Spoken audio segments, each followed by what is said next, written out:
है guys, this is boy Rohtash Verma. So welcome back to our YouTube channel orphan education. तो friends, आज का जो हमारा लेक्चर है वो लेक्चर 5th होने वाला है, बेसिक मैथमेटिक्स का। ठीक है, तो आज के लेक्चर में हम बात कर रहे होंगे डिफरेंशिएशन और एलिमेंट्री इंटीग्रेशन की। ठीक है, तो मैं आपकी जानकारी के लिए पहले बता दूं कि जो हम आज यहाँ पर पढ़ाएंगे उसके आपके सारे नोट्स पीडीएफ में दे दिए जाएंगे। ठीक है, डिस्क्रिप्शन में पीडीएफ दे दी जाएगी, वहाँ से आकर आप डाउनलोड कर सकते हो। ठीक है, तो शुरू करते हैं आज का लेक्चर। ठीक है, तो आज का जो लेक्चर है वो हमारा होने वाला है डिफरेंशिएशन पर। ठीक है, किस पर होने वाला है? डिफरेंशिएशन पर।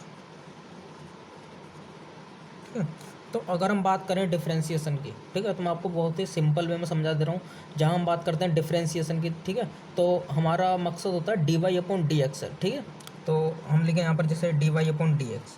ठीक है, तो डिफरेंशिएशन में हमारा ये चलता है। इसका मतलब क्या होता है कि वाई का हम डिफरेंशिएशन कर रहे हैं एक्स के सापेक्ष। ठीक है, तो इसका मतलब हो क्या गया हमारा कि जो हमारा जो इंस्टेंटेनियस रेट चेंज होता है, ठीक है, जैसे हमने वाई के मतलब जो वाई में जो रेट चेंज हो रहा है, ठीक है, इंस्टेंटेनियस रेट चेंज हो रहा है किसके? With respect to x.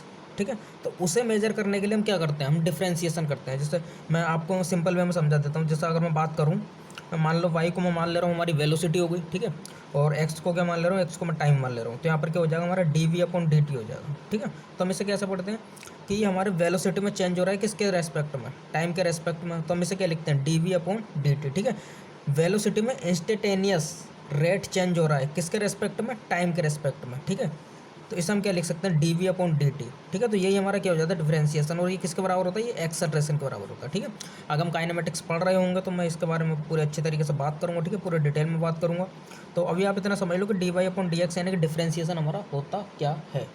ठीक है, तो समझ में आ गया होगा आपको कि d y upon d x क्या होता है, यानी कि डिफरेंशिएशन क्या होता है। ठीक है, जैसे किसी भी फिजिकल क्वांटिटी को जब हम किसी के रेस्पेक्ट में उसके रेट चेंज को किसी के रेस्पेक्ट में मेजर करते हैं, ठीक है, तो उसे हम क्या कहते हैं? उसे डिफरेंशिएशन कहते हैं। ठीक है, यहाँ पर हम जैसे वाई ले लें, तो जो हमारा वाई है, तो हम वाई के रेट को चेंज कर रहे हैं। ठीक है, इंस्टेंटेनियस रेट चेंज को मेजर कर रहे हैं किसके रेस्पेक्ट में? एक्स के रेस्पेक्ट में। ठीक है, तो d y upon d x क्या हो गया? डिफरेंशिएशन हो गया। ठीक है, तो उसके बाद हमारे पास क्या है? प्रॉपर्टीज आ जाती हैं डेरिवेटिव्स की। ठीक है, यानी कि डिफरेंशिएशन की प्रॉपर्टीज आ जाती हैं।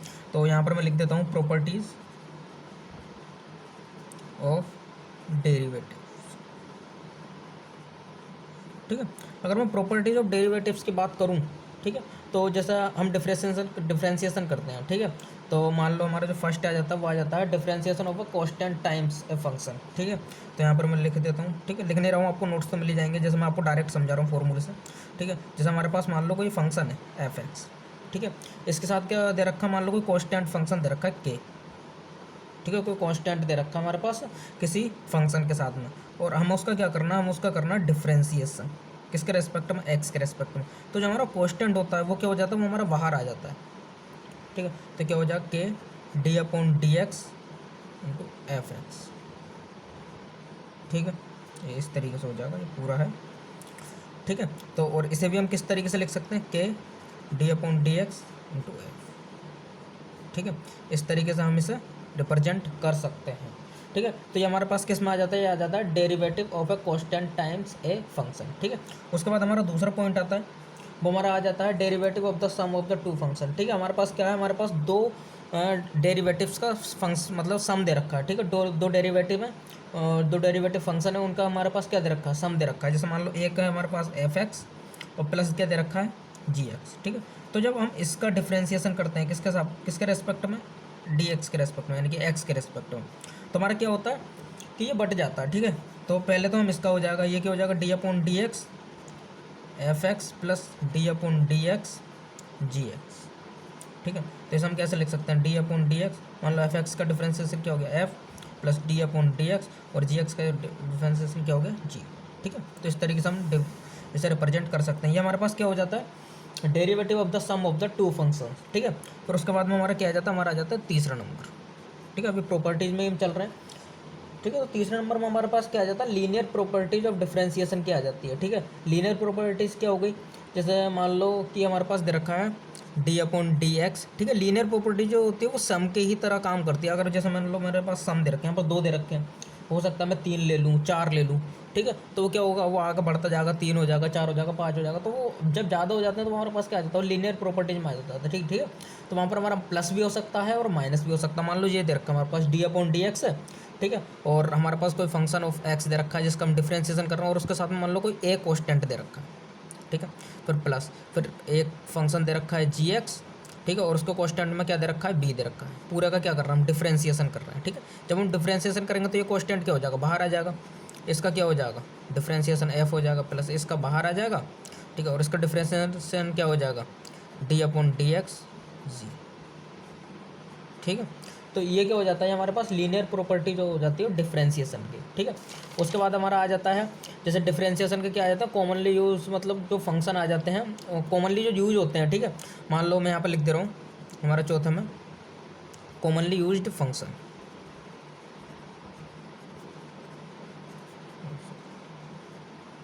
ठीक है। मान लो जैसे हमारे पास y दे रखा है, ठीक है, मैं पहले ही ले ले रहा हूँ, जैसे हमारे पास y दे रखा है, y क्या हमारे पास कॉन्स्टेंट है, ठीक है। तो इसका d y upon d x क्या होगा, इसका d y upon d x होगा 0, ठीक है। यानी कि हमारा अगर कोई भी फिजिकल क्वांटिटी अगर कांस्टेंट है, ठीक है, और तो उसका डेरिवेटिव क्या होगा, उसका डिफरेंशिएशन क्या होगा, उसका डिफरेंशिएशन होगा हमारा 0, ठीक है।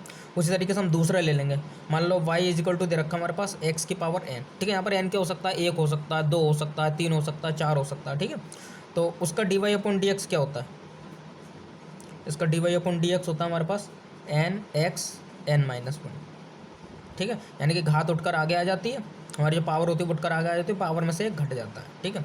उसके बाद हमारा तीसरा क्या आता है, अगर हमारे पास y is equal to sine x दे रखा है, ठीक है, तो साइन एक्स का डिफ्रेंशिएशन क्या होगा, ठीक है, d y upon d x तो इसका हो जाएगा हमारे पास कॉस एक्स, ठीक है। साइन एक्स का डिफ्रेंशिएशन क्या होता है, कॉस एक्स। अब जो कॉस एक्स आया किस तरीके से, ये आपको फिजिक्स में जानने को नहीं मिलेगा, ये आपका मैथ का टॉपिक हो जाता है, ठीक है। काफ़ी बड़ा इसका डेरिवेशन हो जाता है।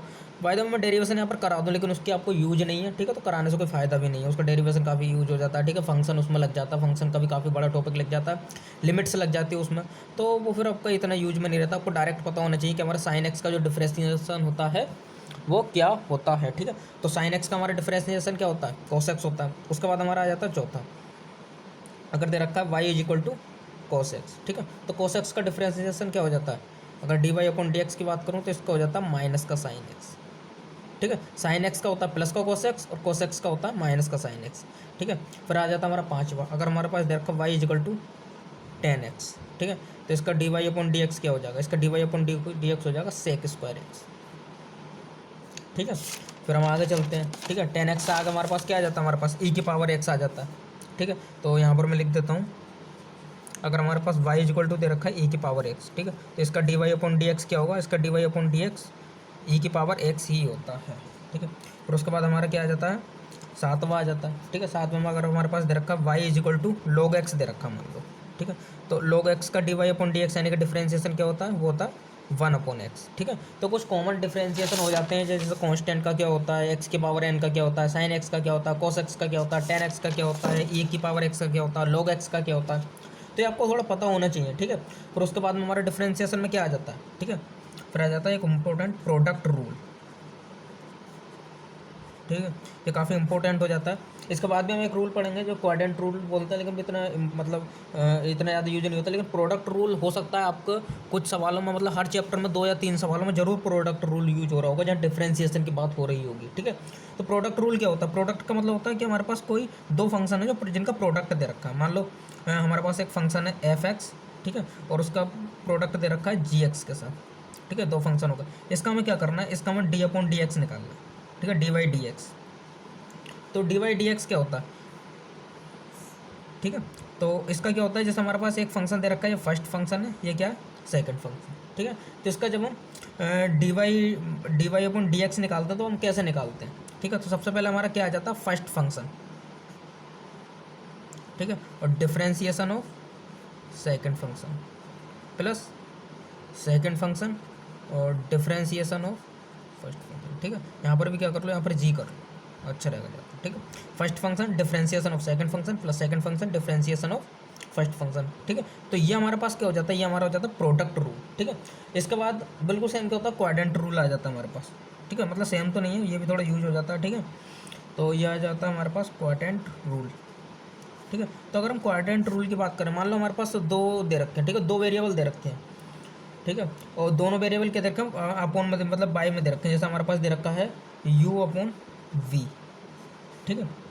तो ये हमारा किससे सॉल्व होगा, ये हमारा उसका क्वाड्रेंट रूल से जब हम इसका डिफ्रेंसिएशन करेंगे डी बाई डी एक्स की, उससे यहाँ पर आपको ये ध्यान रखना है कि हमारा जो u अपॉन v है वो कॉन्स्टेंट नहीं है, ठीक है, वो वेरिएबल है, ठीक है, ये भी थोड़ा याद रखना। अगर कॉन्स्टेंट होगा तो इसका क्या हो जाएगा, डिफ्रेंसिएशन जीरो हो जाएगा, लेकिन हम क्या कर मान रहे हैं यहाँ पर कॉन्स्टेंट नहीं है, तो इसका क्या हो जाता है, सबसे पहले हमारा आ जाता है v d u upon d x minus u d v upon d x और अपॉन में हो जाता है वी का स्क्वायर, ठीक है। तो क्वाड्रेंट रूल भी काफ़ी इंपॉर्टेंट हो जाता है, ठीक है, ऐसे प्रोडक्ट रूल इंपॉर्टेंट हो जाता है, ठीक है। तो इसमें कुछ रूल है, वैसे डिफ्रेंसिएशन तो पूरा इंपॉर्टेंट है अगर देखा जाए तो, क्योंकि आगे चल के जब हम 12th की फिजिक्स भी पढ़ रहे होंगे, ठीक है, तो 12th की फिजिक्स में तो ये समझ लो पहले सेकंड चैप्टर से ही हमारा डिफ्रेंसिएशन चालू हो जाता है, ठीक है। तो उसका थोड़ा आपको याद रखना है। ऐसे 11th में भी है, ठीक है, 11th में भी हम डायमेंशंस पढ़ेंगे, डायमेंशंस एंड मेजरमेंट, तो उसमें हमारा डिफ्रेंसिएशन का इतना यूज नहीं होगा।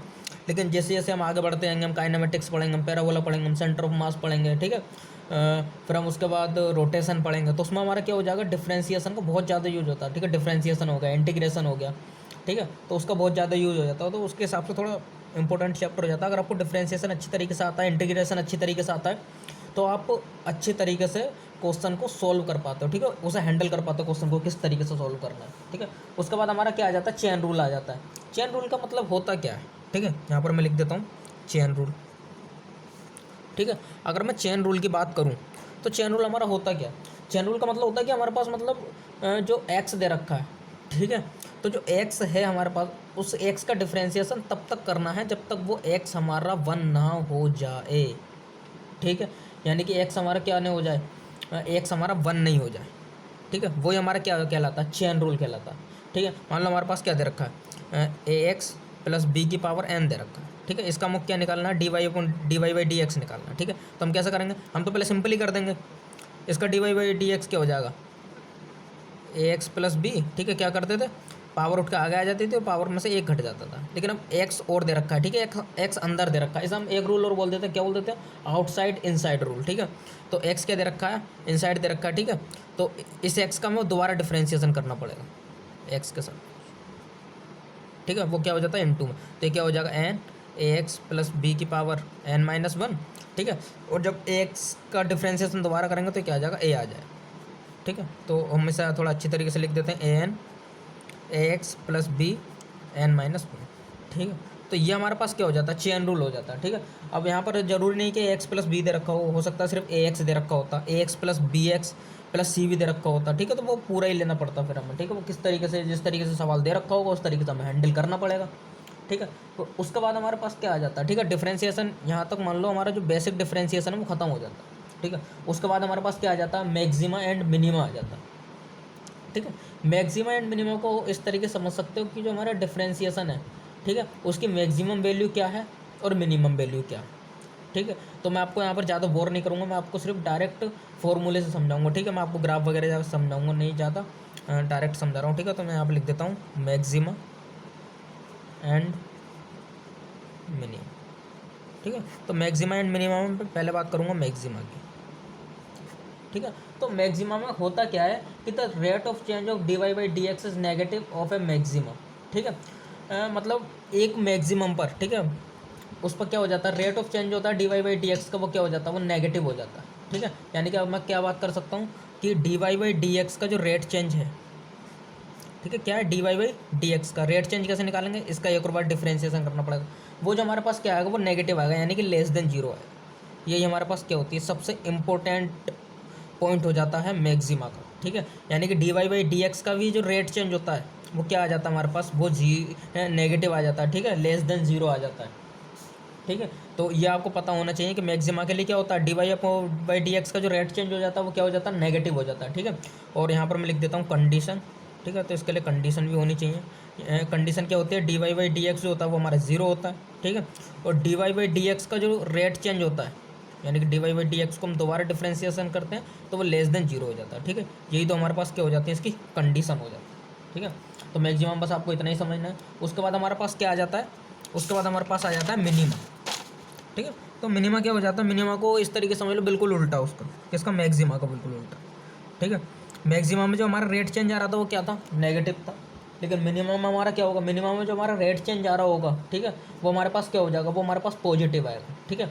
जैसे अगर मैं बात करूँ मिनिमा की, तो इसमें होगा the rate of change of slope with respect to x is positive. इसका मतलब क्या होगा कि जो हमारा d y by d x है, ठीक है, सिंपल वे में समझा रहा हूँ, d y by d x जो उसका जो रेट चेंज आएगा वो हमारे पास क्या आएगा, वो ग्रेटर देन जीरो आएगा। बस इतना याद रखना है। मैक्सिमम में क्या आ रहा था, लेस देन जीरो आ रहा था, मिनिमम में क्या आएगा, ग्रेटर देन जीरो आएगा। ठीक है। तो इसके लिए भी कुछ कंडीशन हो जाती हैं। ठीक है। इसकी भी कंडीशन सेम है। जो d y by d x होगा वो हमारे पास क्या होगा, जीरो होगा। ठीक है। और जो d y by d x का रेट चेंज होगा, ठीक है, वो क्या होगा, वो ग्रेटर देन जीरो होगा। इसे हम एक तरीके से और शो कर सकते हैं। ये क्या हो जाता है, डबल डिफ्रेंशिएट हो जाता है। ठीक है। डबल डिफ्रेंशिएट के बारे में भी आगे बात करूँगा। तो इसे हम कैसे लिख सकते हैं, d square y upon d x square, वो क्या हो जाएगा, ग्रेटर देन जीरो हो जाएगा। ठीक है, समझ में आ गया। उसके बाद हमारे पास क्या आ जाता है, एलिमेंट्री इंटीग्रेशन। ठीक है। डिफ्रेंशिएशन का पार्ट यहाँ तक खत्म हो गया। आपको मैंने मैक्सिमा पढ़ा दिया, ठीक है, मिनिमा पढ़ा दिया। ठीक है। तो मैक्सिमा मिनिमा बढ़ा दिया। ठीक है। मैक्सिमा में क्या हो जाएगा हमारे पास, जो हमारे पास d y by d x का जो रेट चेंज होगा वो नेगेटिव आ रहा होगा। ठीक है। और मिनिमा में क्या हो रहा होगा, पॉजिटिव आ रहा होगा। ठीक है। अब हमारा क्या टॉपिक शुरू होने वाला है, यहाँ से शुरू होने वाला है हमारा एलिमेंट्री इंटीग्रेशन। ठीक है। तो यहाँ पर मैं डाल देता हूँ एलिमेंट्री इंटीग्रेशन। ठीक है। अगर मैं इंटीग्रेशन की बात करूँ, ठीक है, तो इंटीग्रेशन हमारा होता किस तरीके से, जैसे मान लो मेरे पास ये दे रखा है, ठीक है, ये मेरे पास कोई ग्राफ दे रखा है इस तरीके से। अब मुझे इस ग्राफ का क्या करना है, एरिया निकालना। मैं एरिया किस तरीके से निकालूंगा, ठीक है, मैं एक अक्ष से घिरे हुआ एरिया निकालना। अब मैं एरिया निकालूंगा कैसे, एरिया निकालने के लिए अब कोई स्पेसिफिक रूल तो है नहीं इसके लिए। ठीक है। कोई फॉर्मूला नहीं है जो मैं डायरेक्ट निकाल सकूँ। तो मैं क्या करूँगा, इसे एक छोटे टुकड़े में तोड़ लूँगा। ठीक है। मान लो मैंने इसे, इसकी क्या चौड़ाई मान ली, इसकी डी एक्स चौड़ाई मान ली। ठीक है। मैंने इसे क्या करा, डी एक्स में तोड़ लिया। ठीक है। डी एक्स चौड़ाई का एक लाइन, मतलब लाइन मान लो, ठीक है, कुछ भी मान सकते हो, वो इसमें से काट ली। अब मैं क्या करूँगा, उसका मान निकालूंगा और उसका मान निकाल के उसे क्या कर दूँगा, इंटीग्रेट कर दूँगा। इंटीग्रेट का मतलब क्या होता है, सम करना किसी चीज़ को। ठीक है। और वो भी क्या, जब हम एक कंडीशन के अंदर सम करते हैं, जैसे मान लो हमें ए टू वी तक ही जाना है, तो वो हमारे आ जाता है डेफिनेट इंटीग्रेशन में। और हमें अगर कंडीशन नहीं दे रखी है, ठीक है, तो हम वो किस में आ जाता है, वो इंडेफिनेट इंटीग्रेशन में आ जाता है। ठीक है। तो बस एक थोड़ा बेसिक सा समझ लो, बाकी आपको मैथ्स में अच्छी तरीके से समझा दिया जाएगा। एलिमेंट्री इंटीग्रेशन क्या होता है, ठीक है, डेफिनेट क्या होता है, इंडेफिनेट क्या होता है। तो मैं ज़्यादा बात नहीं कर रहा हूँ, मैं डायरेक्ट फॉर्मूले पर आता हूँ। तो मान लो आई बराबर क्या दे रखा है, एफ एक्स। ठीक है। तो इंटीग्रेशन को शो किस तरीके से करते हैं, इस वाले चिन्ह से। ठीक है। इस तरीके से चिन्ह होता है। और किसके रेस्पेक्ट में करते हैं, डी एक्स के रेस्पेक्ट में। मैं यहाँ पर बता देता हूँ कि होता क्या क्या। ये तो हमारे पास क्या हो जाता है, इंटीग्रेशन सिंबल हो जाता है। ठीक है। ये इंटीग्रेशन सिंबल हो गया। और ये क्या हो गया, ये इंटीग्रैंड हो गया। ठीक है, जिसे इंटीग्रेट कर रहे हैं। ठीक है। और ये डी एक्स क्या हो गया, ये वेरिएबल ऑफ इंटीग्रेशन हो गया।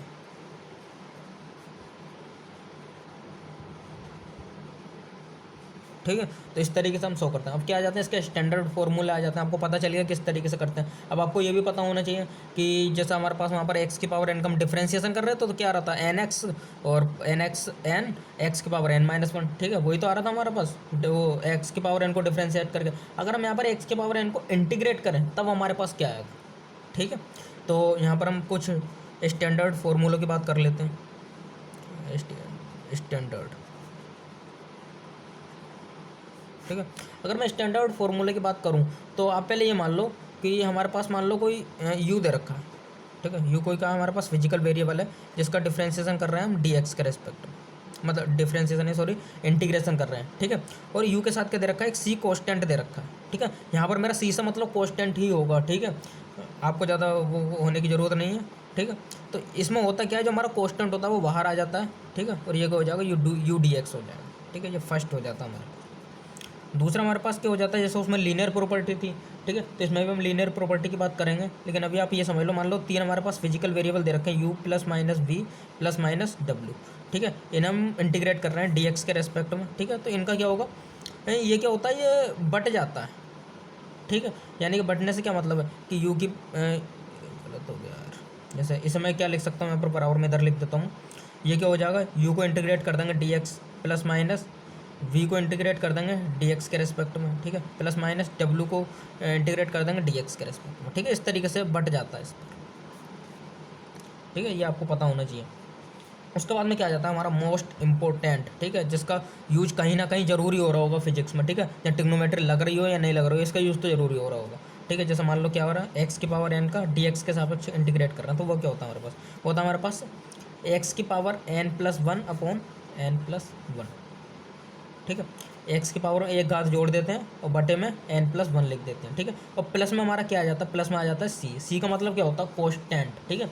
मैंने आपको पहले बता दिया कि हमारे यहाँ सी से क्या मतलब होगा, सी से जो हमारा मतलब होगा वो सिर्फ कोस्टेंट से ही होगा, ठीक है। अगर कोई और मतलब आ रहा होगा तो मैं आपको बता दूंगा, ठीक है। फिर उसके बाद हमारा क्या आ जाएगा यहाँ पर, जैसे मान लो हमारे पास कोई कोस्टेंट दे रखा है सी, उसका हम dx के सापेक्ष इंटीग्रेशन कर रहे हैं, तो वो क्या हो जाएगा, वो सी एक्स प्लस कोस्टेंट हो जाएगा, ठीक है। उसके बाद हमारे पास क्या आ जाता है, जैसे मान लो सी, अब एक्स की पावर एन का आ रहा था, ठीक है, तो अगर एक्स की पावर एन का मैं डिफरेंशियल मतलब इंटीग्रेशन कर रहा था, क्या आ रहा था, एक्स की पावर n+1 और बटे में n+1। लेकिन अगर एक्स की पावर एन के साथ जो अगर कोई हमारे पास मान लो ये दे रखा है, ठीक है, कोस्टेंट दे रखा है, जैसे ये मान लो ये सी दे रखा है, ये एक्स की पावर n दे रखा है, इसे हम वो करना है इंटीग्रेशन करना, तो ये क्या हो जाएगा, सी बाहर आ जाएगा और एक्स का क्या हो जाएगा n+1 बटे में n+1, ठीक है, प्लस में सी, यानी कि एक और कॉन्स्टेंट चल रहा होगा, यहाँ सी डेस से रिप्रेजेंट कर सकते हैं इसे, ठीक है। तो ये भी आपको पता होना चाहिए। उसके बाद मान लो हमारा पाँचवा आ गया, ठीक है, पाँचवा में क्या होगा, सॉरी पाँचवा तो शायद हो गया है, पाँचवा तो यही वाला है, हाँ ये पाँचवा है, ठीक है, ये हमारे पास क्या आ गया, छठा आ गया, ठीक है। तो अगर हम छठे की बात करें तो छठे में क्या होगा, 1/x का इंटीग्रेशन क्या होता है, या x की पावर -1 का इंटीग्रेशन क्या होता है, तो वो होता है हमारे पास log बेस ई एक्स प्लस, ठीक है। तो 1/x कब होता है, अब x की पावर -1 पर अब x की पावर n वाला फॉर्मूला नहीं लगा सकते, ठीक है, ये एक एक्सेप्शन हो जाता है, ठीक है। तो आपको याद रखना है x की पावर -1 का क्या हो जाता है, log ई एक्स हो जाता है, क्यों होता है वो आप मैथ में पढ़ना, ठीक है, यहाँ पर आपको सिर्फ थोड़ी सी याद रखने की ज़रूरत है। उसके बाद हमारा सातवां आ जाता है, ठीक है, ई की पावर एक्स डी एक्स का इंटीग्रेशन क्या हो जाता है, ठीक है, तो क्या हो जाएगा, वही ई की पावर एक्स हो जाएगा, लेकिन प्लस में क्या हो जाएगा, एक कॉन्स्टेंट आ जाएगा। फिर उसके बाद आ जाएगा हमारा आठवां फॉर्मूला, ठीक है, आठवां फॉर्मूला क्या होगा, मान लो ई की पावर क्या दे रखी है, ए एक्स प्लस बी दे रखी है, ठीक है, तो इसमें भी वो इनसाइड आउटसाइड वाला रूल लग जाता है, ठीक है। तो इसका भी क्या आ जाता है निकल के, ई की पावर ए एक्स प्लस बी आ जाएगा, ठीक है, क्योंकि ई की पावर एक्स का तो एक्स हो जाएगा, लेकिन हम क्या करते हैं, जो हमारे पास ये चीज़ जो होती है, ठीक है, एक्स वाली, उसका बटे में क्या कर देते हैं, उसका बटे में डिफ्रेंसिएशन कर देते हैं, ठीक है। जब हम इसका डिफ्रेंसिएशन करेंगे तो क्या हो जाएगा, ऊपर तो ए एक्स प्लस बी ही रहेगा और नीचे कितना आ जाएगा, नीचे इसका तो जीरो हो जाएगा और इसका कितना हो जाएगा ए, ठीक है, तो ये आ जाता है हमारे पास, ठीक है। ऐसे हमारे पास क्या होता है, जैसे साइन एक्स हो गया, ठीक है, तो यहाँ मैं लिख देता हूँ साइन एक्स का इंटीग्रेशन क्या हो जाता है हमारे पास, साइन एक्स का हो जाता है हमारे पास माइनस का कोस एक्स प्लस सी कॉन्स्टेंट, ठीक है। उसके बाद आ जाता है हमारा 10वां, कोस एक्स का इंटीग्रेशन क्या हो जाता है, कोस एक्स का इंटीग्रेशन हो जाता है साइन एक्स प्लस सी, ठीक है। और अगर हमारे पास एक्स के साथ में कोई कांस्टेंट दे रखा होता है तो वो बटे में आ जाता है, ठीक है। जैसे यहाँ पर ए एक्स दे रखा होता तो ए यहाँ पर कहाँ आ जाता, बटे में आ जाता है। यहाँ पर अगर ए एक्स दे रखा होता तो ए कहाँ पर आ जाता, बटे में आ जाता है, ठीक है। तो आपको पता होना चाहिए। मैं वैसे भी पीडीएफ डाल दूंगा डिस्क्रिप्शन में, तो आप वहाँ से जाकर आप जितने फॉर्मूले डाउनलोड कर लेना और याद कर लेना, ठीक है। फिर उसके बाद हमारे पास वही आ जाते हैं, सेक स्क्वायर एक्स का क्या हो जाता है, 10x हो जाता है, ठीक है। कोसेक स्क्वायर एक्स का क्या हो जाता है, कोट एक्स हो जाता है, माइनस कोट एक्स हो जाता है, ठीक है। तो वो बस लिख दे रहा हूँ मैं यहाँ पर थोड़ा सा, ठीक है। तो जैसे यहाँ पर हो गया हमारा sec square x d x का इंटीग्रेशन क्या हो जाएगा, तो हो जाएगा हमारे पास 10x प्लस सी, ठीक है। उसके बाद आ गया हमारे पास बार बार, जैसे हमारे पास क्या हो गया, कोसेक स्क्वायर एक्स आ गया, ठीक है। तो यहाँ पर क्या ले रहा हूँ मैं, cosec square x d x, तो ये क्या हो जाएगा, ये हो जाएगा माइनस का कोट एक्स प्लस, ठीक है। तो ये कुछ कॉमन फार्मूला है, थोड़े से 2-3 फार्मूला और हैं, ठीक है। इनसे रिलेटिव में एक्स की जगह ए एक्स प्लस बी दे रखा है या फिर एक्स के साथ कोई कांस्टेंट दे रखा है, ठीक है। तो उसे बता रखा है, वो मैं पीडीएफ में डाल दूंगा, आप वहाँ से आकर डाउनलोड कर लेना और पढ़ लेना, ठीक है, एक बार उन्हें, ठीक है। फिर उसके बाद हमारा आ जाता है डेफिनेट इंटीग्रेशन, ठीक है। तो यहाँ पर मैं लिख देता हूँ डेफिनेट इंटीग्रेशन, ठीक है। अगर मैं बात करूँ डेफिनेट इंटीग्रेशन की, ठीक है, तो डेफिनेट इंटीग्रेशन हमारा होगा किस तरीके से, तो डेफिनेट इंटीग्रेशन में मैंने क्या कहा था, लिमिट दे रखी होगी, ठीक है, कि हमें कहाँ से कहाँ तक जाना है, ठीक है। इस तरीके से मान लो मैं डायरेक्ट फॉर्मूले पाता हूँ, आई बराबर दे रखा है हमें एफ एक्स का इंटीग्रेशन करना है डी एक्स का, ठीक है, ये हमें इंटीग्रेटेड सिंबल दे रखा है, तो कहाँ से कहाँ तक जाना है, हमें ए से बी तक जाना है, ठीक है। तो यहाँ पर हमारी जो बी है वो क्या हो जाएगी, अपर लिमिट हो जाएगी, ठीक है, और जो ए होता है वो क्या हो जाती है, वो लोअर लिमिट हो जाती है। बस यही चेंज हो जाता है डेफिनेट इंटीग्रेशन, ठीक है, कि इसमें हमें लिमिट दे रखी होती है, ठीक है। और इसे हम सोल्व किस तरीके से करते हैं, जब हम इसे सोल्व करते हैं तो मान लो अगर एफ एक्स का इंटीग्रेशन मान लो आई एक्स आ रहा है, ठीक है, बाकी सबके नाम वही होंगे, जो इंटीग्रेट सिंबल होगा, जो इंटीग्रेंड हो जाएगा, जो वेरिएबल ऑफ इंटीग्रेशन हो जाएगा, ठीक है। तो जैसे मान लो इसका जो हमारा इंटीग्रेशन आ रहा है वो कह रहा है आई एक्स आ रहा है, ठीक है, तो इसकी जो लिमिट होगी वो कहाँ से कहाँ तक हो जाएगी, ए टू बी, ठीक है। तो जब हम करते हैं तो वो कितना हो जाता है, आई बी माइनस आई, तो ये सोल्व करके आ जाता है इसका, ठीक है। तो डेफिनेट इंटीग्रेशन को इस तरीके से शो करते हैं। अभी हम कल कुछ क्वेश्चंस कर रहे होंगे तो उसमें मैं बता दूंगा, क्योंकि आपका ये चैप्टर खत्म हो चुका है, ठीक है। बेसिक मैथमेटिक्स का ये लास्ट लेक्चर है। कल हम थोड़े से बेसिक मैथमेटिक्स पर कुछ क्वेश्चंस वगैरह करेंगे, कुछ जो इंपॉर्टेंट क्वेश्चन होंगे जिसमें आपका बेस क्लियर हो जाए, बस उसके बाद हमारा क्या होगा, ये जो चैप्टर है बेसिक मैथमेटिक्स खत्म हो जाएगा, उसके बाद हमारा डायमेंशंस एंड मेजरमेंट शुरू होगा, ठीक है। और फिर 12th का भी अब पैरेलल चलता रहेगा, ठीक है। फिर उसके बाद क्या हो जाता है, प्रॉपर्टीज आ जाती है, ठीक है, हमारे पास डेफिनेट इंटीग्रेशन की, ठीक है। तो अगर मैं प्रॉपर्टीज़ की बात करूँ तो मैं यहाँ पे लिख देता हूँ प्रॉपर्टीज़, ठीक है। तो अगर मैं प्रॉपर्टीज़ की बात करूँ तो पहली जो आती है हमारे पास वो लीनियर प्रॉपर्टी आती है। जैसे हमारे डिफरेंशिएशन में होती है लीनियर प्रॉपर्टी। लीनियर प्रॉपर्टी का मतलब क्या होता है कि वो बट जाता है इंटीग्रेशन, ठीक है। जैसे प्लस में दे रखा तो वो बट जाएगा। जैसे मान लो हमारे पास क्या दे रखा है, कोई एफ एक्स दे रखा है फंक्शन, और प्लस में क्या दे रखा है, मान लो इसका कॉन्स्टेंट में कॉन्स्टेंट भी ले लेता हूँ हाथ का, एल्फा दे रखा है, इसका कॉन्स्टेंट में बीटा दे रखा है, और यहाँ क्या दे रखा है, जी एक्स दे रखा है, ठीक है। इस पूरे का हमें क्या करना है, इंटीग्रेशन करना है, ठीक है। तो इंटीग्रेशन में क्या होगा, इसका अलग हो जाएगा। मान लो ए टू वी दे रखा है, ठीक है, लिमिट भी दे रखी है साथ में, तो क्या होगा, जो एल्फा ए टू बी, ये एफ एक्स हो जाएगा डी एक्स, प्लस ये बीटा बाहर आ जाएगा, ये भी क्या हो जाएगा, ए टू बी हो जाएगा, ये जी एक्स हो जाएगा और डी एक्स, ठीक है। तो इसे हम इस तरीके से कर सकते हैं, ठीक है। उसके बाद हमारे पास क्या आ जाती है, लीनियर प्रॉपर्टी हो गई, ठीक है। ये कौन सी हो गई हमारे पास, लीनियर प्रॉपर्टी हो गई। फिर उसके बाद हमारे पास अगली कौन सी आ जाती है, अगली आ जाती है हमारे पास एडिटिव प्रॉपर्टी, एडिटिव प्रॉपर्टी, ठीक है। अगर हम बात करें एडिटिव प्रॉपर्टी, तो एडिटिव प्रॉपर्टी होती क्या है, ठीक है। मैं डायरेक्ट आपको फॉर्मूले से समझाने की कोशिश करूँगा, ये थोड़ी लेंदी हो जाती है, ठीक है। थोड़ा इसमें थोड़ा सा कन्फ्यूजन रहता है, ठीक है। जब हम इसको क्वेश्चंस भी करते हैं तो भी थोड़ा सा कन्फ्यूजन हो जाता है कि किस तरीके से लिमिट लें। तो आप अगर मैथ में जब पोर्शन कर रहे होगे ये वाला, तो मैथ में थोड़ा हो सकता है आपका ज़्यादा क्लियर हो जाए, यहाँ पर इतना क्लियर ना हो, ठीक है। तो मैं डायरेक्ट आपको फॉर्मूले से बता देता हूँ। जैसे मान लो हमारे पास कोई फंक्शन दे रखा है, function of x d x, ठीक है। ऐसा हम इंटीग्रेटेड कर रहे हैं, कहाँ से, ए टू बी से, ठीक है। और हमने क्या किया कि एक सी ले लिया, ठीक है। सी क्या ले लिया, एक मतलब इंटरमीडिएट ले लिया, किसका है, मतलब एक इंटरमीडिएट लिमिट ले ली ए और बी के बीच की, ठीक है। मान लो जैसे ये 2 है, ये 4 है, तो मैंने एक सी ले ली 3, ठीक है। तो क्या हो गया, इंटरमीडिएट लिमिट हो गई बिटवीन ए एंड बी, ठीक है। तो इसे मैं किस तरीके से लिख सकता हूँ, जैसे मेरे पास आगे मैंने पहले ये ले ली, मैंने ए टू सी कर लिया, ठीक है, ये एफ एक्स डी एक्स हो गया, प्लस फिर मैंने क्या करा, मैंने सी टू बी कर दिया, और ये क्या हो गया, जी एक्स डी, ठीक है। तो इस तरीके से हम लिमिट को लिख सकते हैं, ठीक है। जब आपके मैथ में क्वेश्चन करोगे आपका अच्छे से क्लियर हो जाएगा, ठीक है। आपको वो मत लेना, टेंशन मत लेना कि क्लियर नहीं हुआ, जितना थोड़ा सा बताना था मैंने बता दिया, ठीक है। उसके बाद हमारा क्या आ जाता है, upper limit exchange by lower limit and lower limit exchange bye upper limit, ठीक है। जैसे हमारे पास मान लो कोई दे रखा है, जैसे हमारे पास कोई फंक्शन दे रखा है, फंक्शन ऑफ एक्स, इसका हम इंटीग्रेशन कर रहे हैं, मान लो ए टू बी दे रखा है, ठीक है। जब हम इसकी लिमिट चेंज करते हैं, मतलब ए की जगह मैं बी कर दूँ और बी की जगह मैं क्या कर दूँ, ए कर दूँ, तो वो क्या हो जाता है, वो नेगेटिव में आ जाता है उसका आंसर, ठीक है। ये क्या हो जाएगा, b to a f x d x, बाकी कुछ चेंज नहीं होता, सिर्फ नेगेटिव हो जाए, ठीक है। तो ये कुछ चीज़ें थी जो आपको पढ़नी चाहिए, ठीक है, याद रखनी चाहिए। इसमें हमारे सारे फॉर्मूले कवर कर लिए हैं डिफरेंशिएशन एंड इंटीग्रेशन के, ठीक है। तो ये थोड़ा इंपॉर्टेंट लेक्चर हो जाता है, तो अगर आप इस लेक्चर को देखते हो तो आपको ज़रूर कुछ ना कुछ बेनिफिट ज़रूर देखने को मिलेगा, ठीक है। तो आज के लेक्चर में बस इतना ही, मिलता है नेक्स्ट वीडियो में, तब तक के लिए bye bye and Radhe Radhe.